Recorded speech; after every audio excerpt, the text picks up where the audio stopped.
todos. Convido a louvarem connosco. Nós vamos começar esta celebração louvando porque Deus é digno da adoração total e que queremos viver para Ele. Se é a primeira vez que está connosco, sinta-se muito bem-vindo. Quero ser fiel neste caminhar a dois, com amor real, sem fingir a minha fé, viver o que acredito, não falar do que não vivo. Quero ser fiel, Senhor. Quero ser fiel neste caminhar a dois, com amor real, sem fingir a minha fé, viver o que acredito, não falar do que não vivo. Quero ser fiel, Senhor, porque és digno de adoração total, porque és santo, deixarei para trás o mal. Quero viver para ti, com um coração completo, pois quando deste tudo por mim.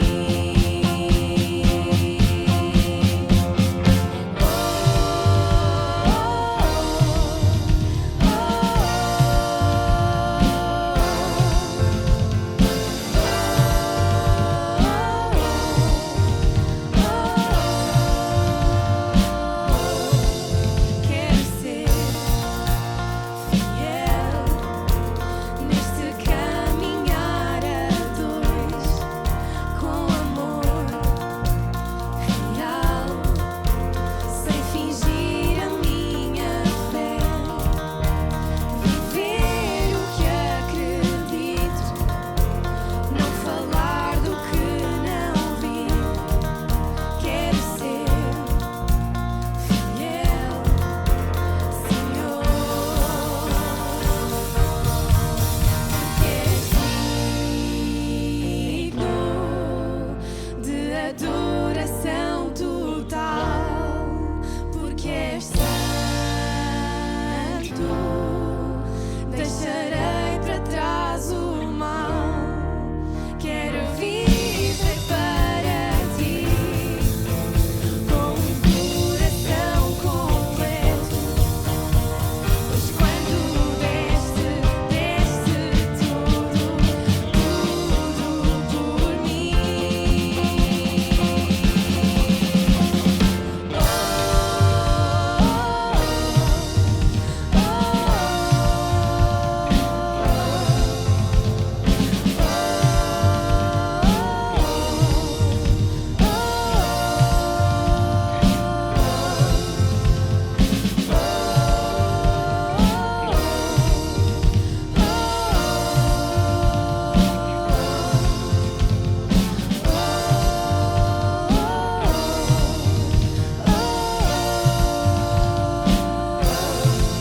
Porque és digno de adoração total, porque és santo, deixarei para trás o mal. Quero viver para ti, com um coração completo, pois quando deste tudo por mim.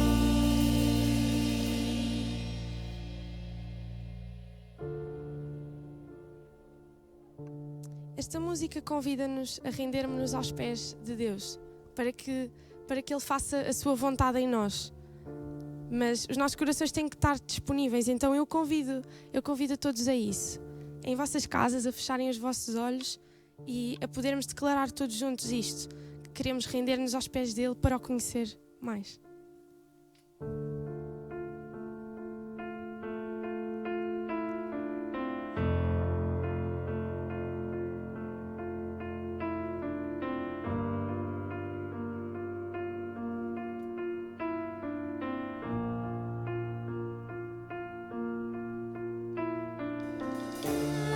Eis-me aqui, prostrado outra vez, para tudo entregar, para tudo entregar. Leva-me para perto de ti, Senhor, anseio por ti, anseio por ti. Eu me rendo.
podemos estar aqui, Deus, para louvar o Teu nome. Agradeço por cada vida que está a ser alcançada através deste louvor, desta Tua palavra, Senhor. Que realmente nós possamos render o nosso coração, a nossa vida a Ti, Pai, porque nós sabemos que Tu és aquele que conhece todas as coisas e Tu és aquele que nos ama mais do que qualquer outra pessoa. Então Tu tens boas coisas para nos dar, Senhor. Por isso ajuda-nos a rendermos a nossa vida a Ti e vem fazer a Tua vontade em cada um de nós. É isso que eu Te peço e agradeço. Em nome de Jesus. Amém.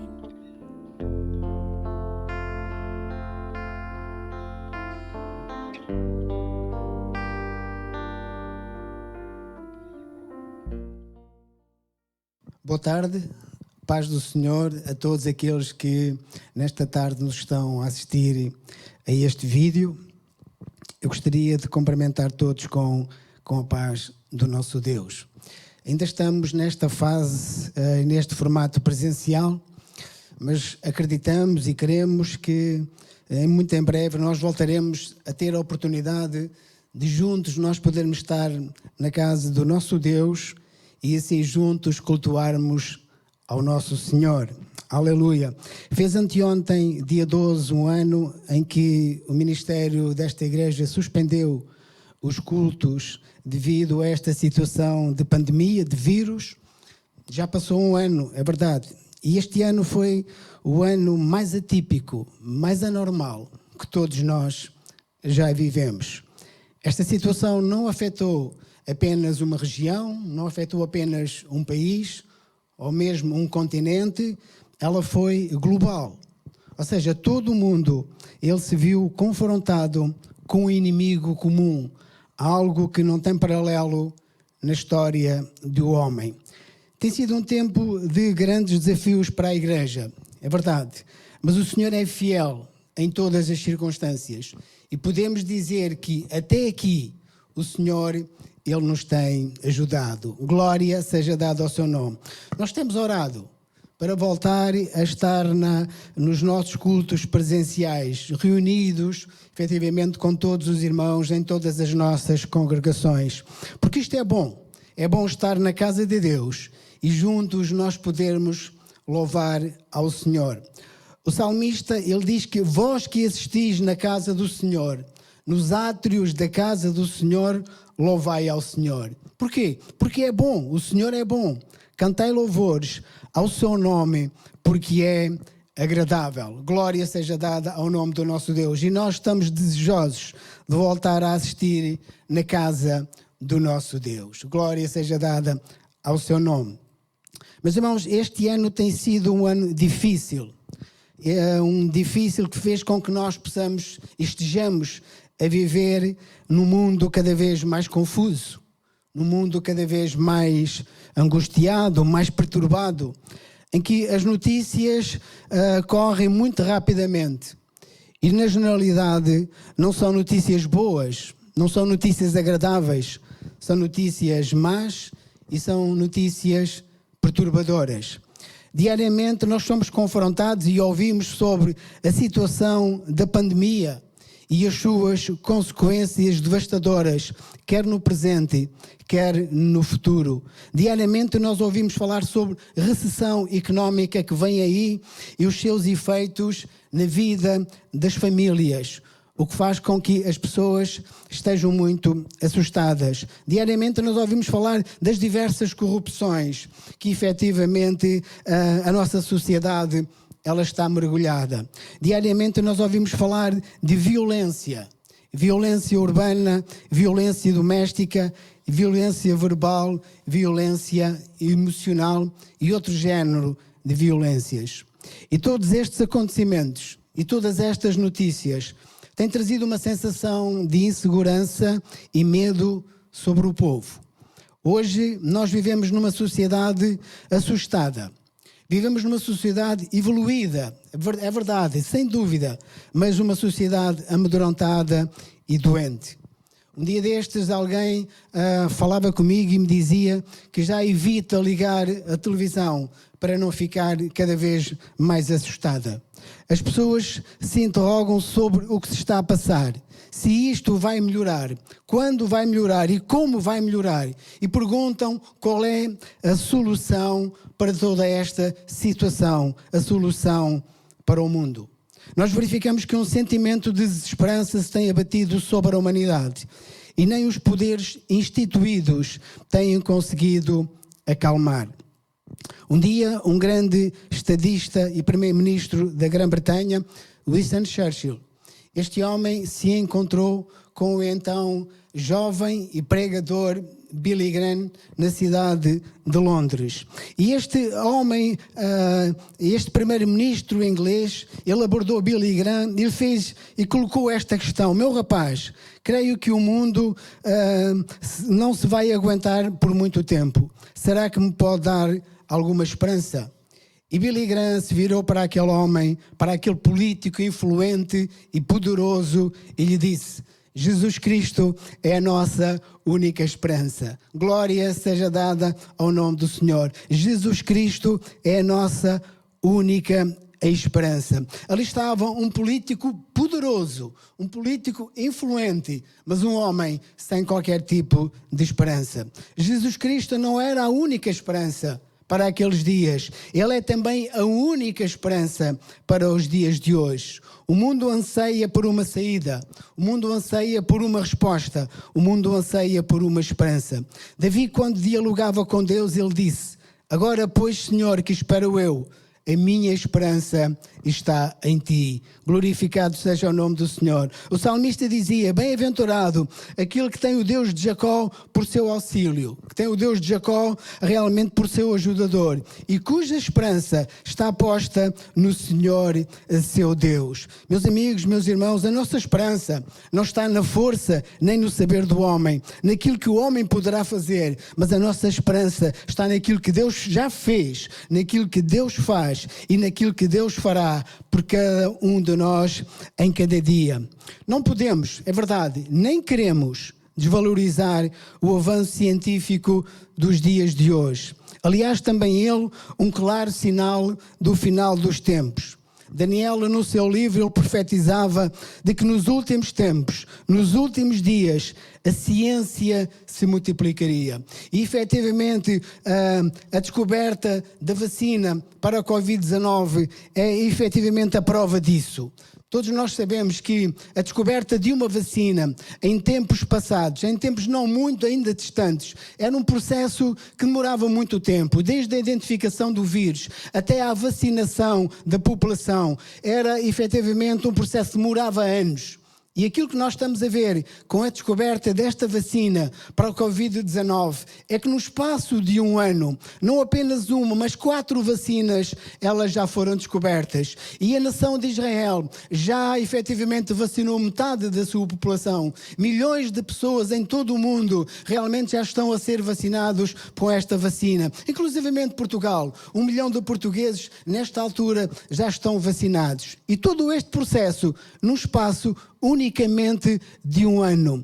Não será que estamos a viver os tempos nos quais Daniel profetizava, que eram os tempos do fim, os tempos da ciência multiplicada? Claro que estamos a viver esses tempos. Mas, meus irmãos, a nossa esperança não está naquilo que o homem pode fazer pelo homem, mas naquilo que Deus pode fazer por nós, porque só o Senhor, Ele é Deus. O homem procura solucionar os seus problemas à revelia de Deus, colocando Deus do lado, mas não é possível nós encontrarmos uma saída, uma resposta longe do Deus verdadeiro, do Deus omnisciente e criador de todas as coisas.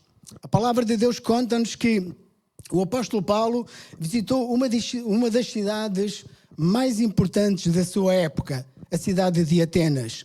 Atenas era a capital intelectual do mundo de então, o berço da sabedoria, o berço do saber, o berço da filosofia.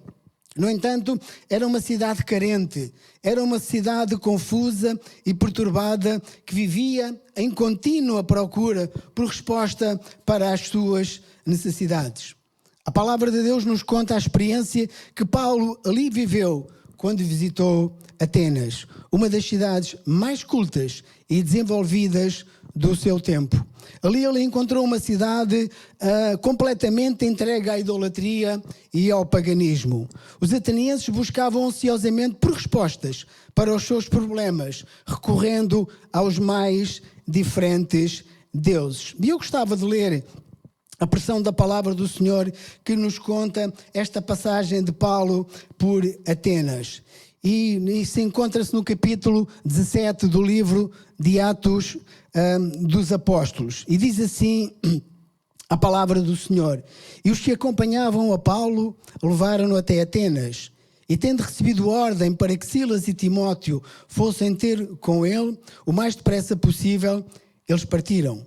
Enquanto Paulo se esperava em Atenas, o seu espírito se revoltava em si mesmo, vendo a cidade tão entregue à idolatria. De sorte que discutia na sinagoga com os judeus e os gregos devotos, e todos os dias na praça com os que se apresentavam. Alguns dos filósofos epicureus e estoicos contendiam com ele. E uns diziam: que quer dizer este paroleiro? E outros: parece que é pregador de deuses estranhos. Diziam isso porque Paulo lhes anunciava a Jesus Cristo e a ressurreição. E tomando, o levaram ao Areópago, dizendo: poderemos nós saber que nova doutrina é essa de que falas? Coisas estranhas nos trazes aos ouvidos, e queremos saber o que vem a ser isto. Ora, todos os atenienses e estrangeiros residentes de nenhuma outra coisa se ocupavam, senão de dizer e ouvir a última novidade. Estando Paulo no meio do Areópago, disse: homens atenienses, em tudo vos vejo que sois muito religiosos.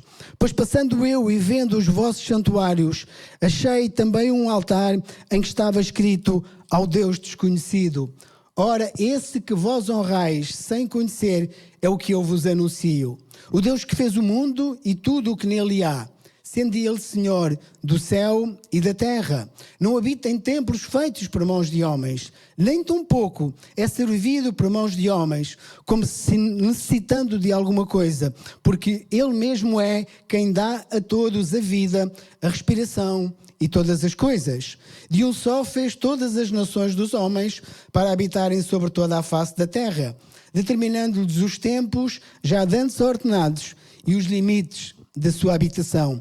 Deus fez isto para que o buscassem e talvez, tateando, o pudessem achar, ainda que ele não está longe de cada um de nós. Pois nele vivemos e nos movemos e existimos, como também alguns dos vossos poetas disseram, somos também sua geração. Portanto, sendo nós geração de Deus, não havemos de pensar que a divindade seja semelhante ao ouro, ou à prata, ou à pedra esculpida pela arte e imaginação do homem. Mas Deus, não levando em conta os tempos da ignorância, manda agora que todos os homens, em todos os lugares, se arrependam, pois determinou um dia em que, com justiça, há de julgar o mundo por meio do homem que destinou. E ele disso deu a certeza a todos, ressuscitando de entre os mortos. Glória seja dada ao nome do Senhor. Nós verificamos aqui, através da leitura desta passagem, que Paulo tinha marcado um encontro com Silas e Timóteo em Atenas. E ali ele esperava por eles.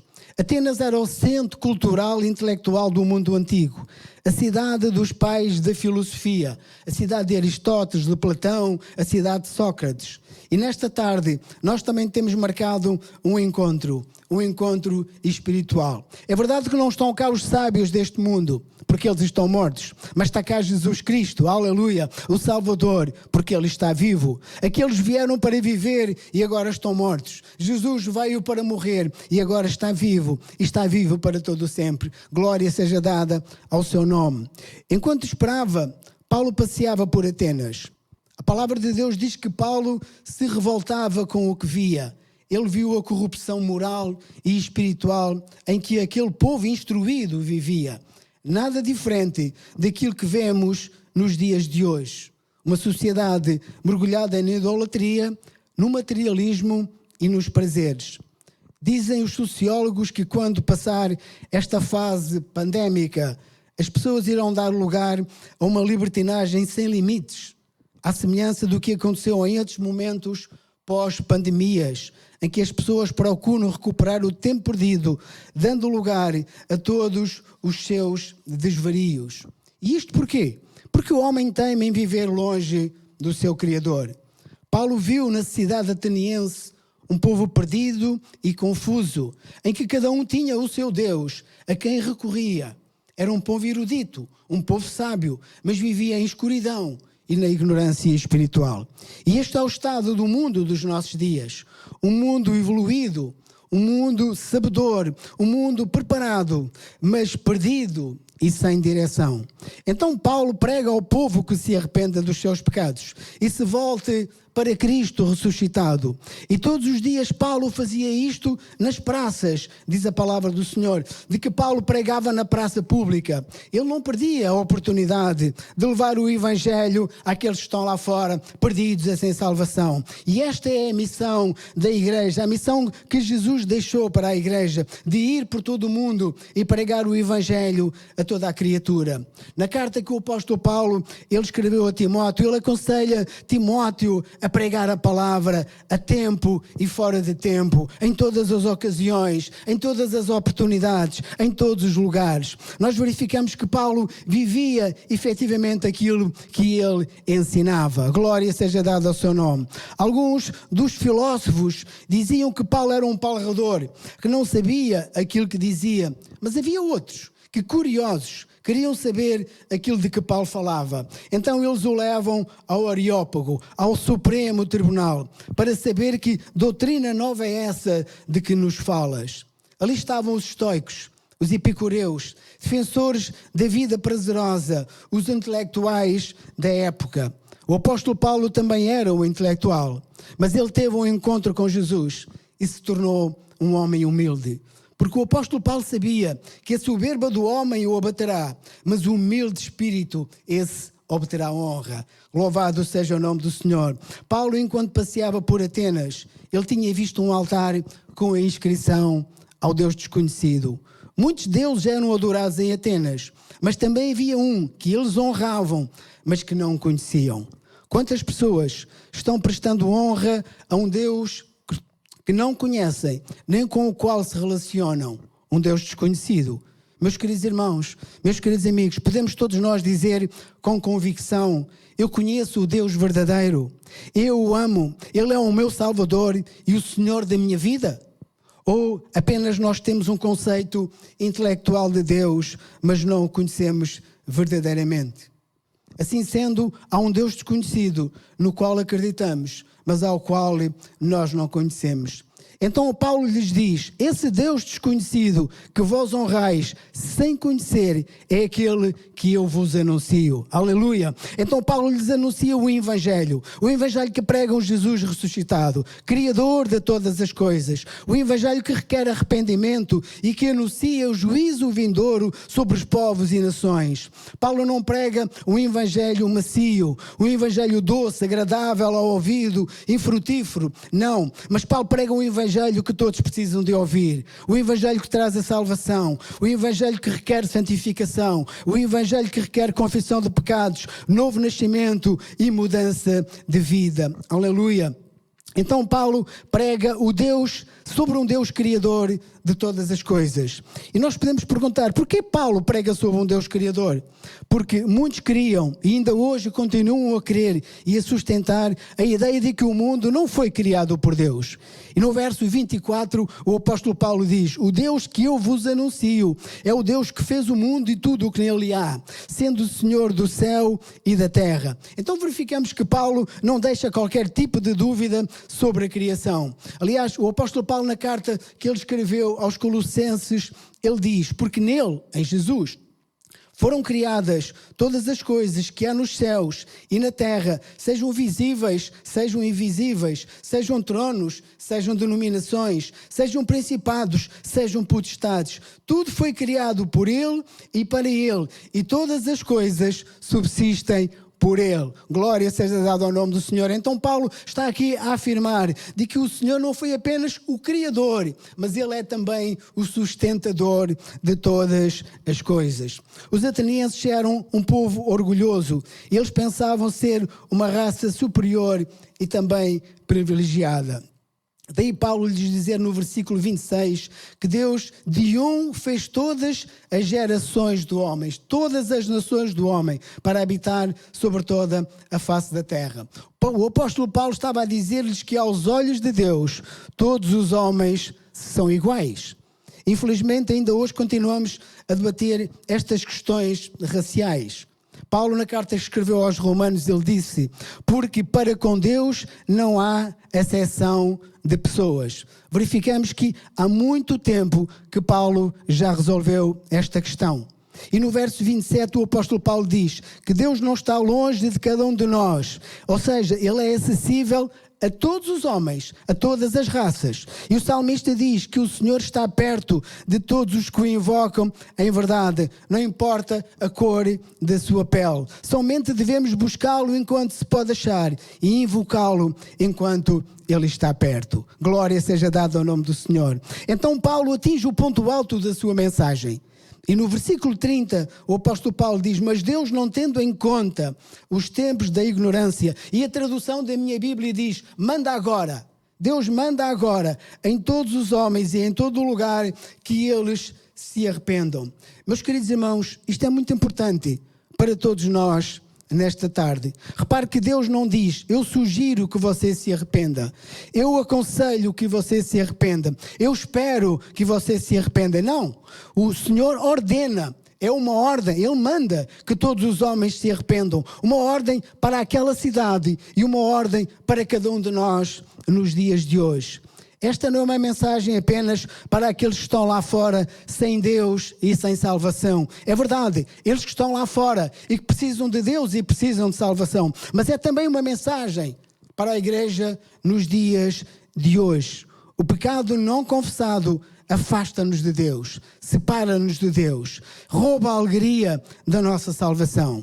Davi, que era um homem segundo o coração de Deus, e a palavra do Senhor diz-nos que ele, esmagado pelo peso do seu pecado, ele clama ao Senhor. E Davi diz: tem misericórdia de mim, ó Deus, segundo o teu constante amor, segundo a tua grande compaixão. Apaga as minhas transgressões e torna a dar-me a alegria da tua salvação. Glória ao nome do Senhor. E todos nós sabemos que a salvação, ela nos traz alegria. Mas também sabemos que o pecado nos rouba essa alegria. Então, se o Espírito Santo está a trazer algo ao nosso coração, nós devemos confessar e deixar para alcançar a misericórdia. Aleluia. Davi disse que um coração quebrantado e contrito Deus não desprezará. E Davi estava efetivamente a falar por experiência própria. Porque Deus ordena o arrependimento. E Paulo, ele diz: porque Deus tem determinado um dia em que com justiça há de julgar o mundo por meio do varão que ele destinou. Jesus Cristo, o Salvador, ele virá agora também como juiz. E Paulo diz que todos devemos comparecer ante o tribunal de Cristo, para que cada um receba segundo o que tiver feito por meio do corpo, ou seja, enquanto é vivo, ou bem ou mal. Então nós nos devemos preparar para que nos possamos encontrar com Deus. Meus queridos irmãos, Deus não foi surpreendido com aquilo que está a acontecer no mundo. Tudo isto estava no calendário de Deus. Em tudo isto há um propósito de Deus. E tudo nos mostra que estamos no final do tempo da graça. Jesus, em breve, ele vem buscar a sua igreja. Todos estes acontecimentos são um aviso amoroso de Deus para que a sua igreja se prepare para o arrebatamento. Jesus nos avisou. Quando estas coisas começarem a acontecer, olhai para cima e levantai a vossa cabeça, porque a vossa redenção, ela está próxima. E estas coisas, elas estão a acontecer. Quando eu estava em casa preparando esta pequena mensagem, esta pequena palavra, eu me lembrei de um coro que há muito tempo nós não cantamos. É verdade que eu não sei cantar, mas também é verdade que eu vou contar com o perdão dos irmãos. E este coro é assim: Jesus em breve vem dos céus, em glória, majestade e poder. Medita, ó Igreja de Jesus, que dia glorioso há de ser. Medita, ó Igreja de Jesus, que dia glorioso há de ser. É verdade, irmãos, será um dia glorioso, será um dia de vitória para a Igreja do Senhor, que subirá ao encontro com Jesus.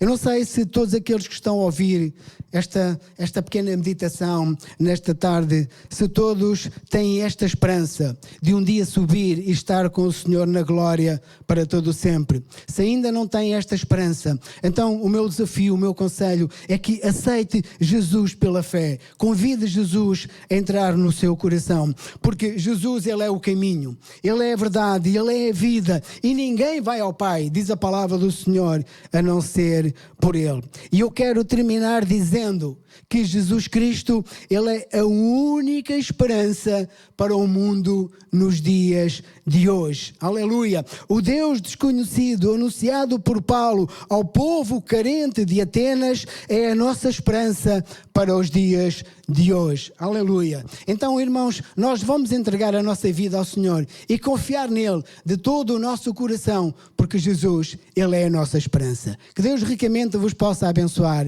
é o meu desejo. Amém.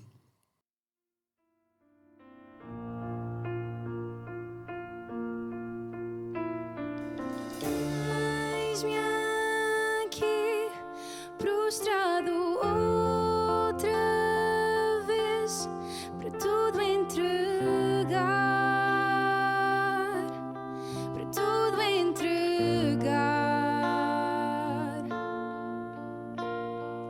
Leva-me para perto de ti, Senhor, anseio por ti, anseio por ti. Eu me rendo.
meu querer.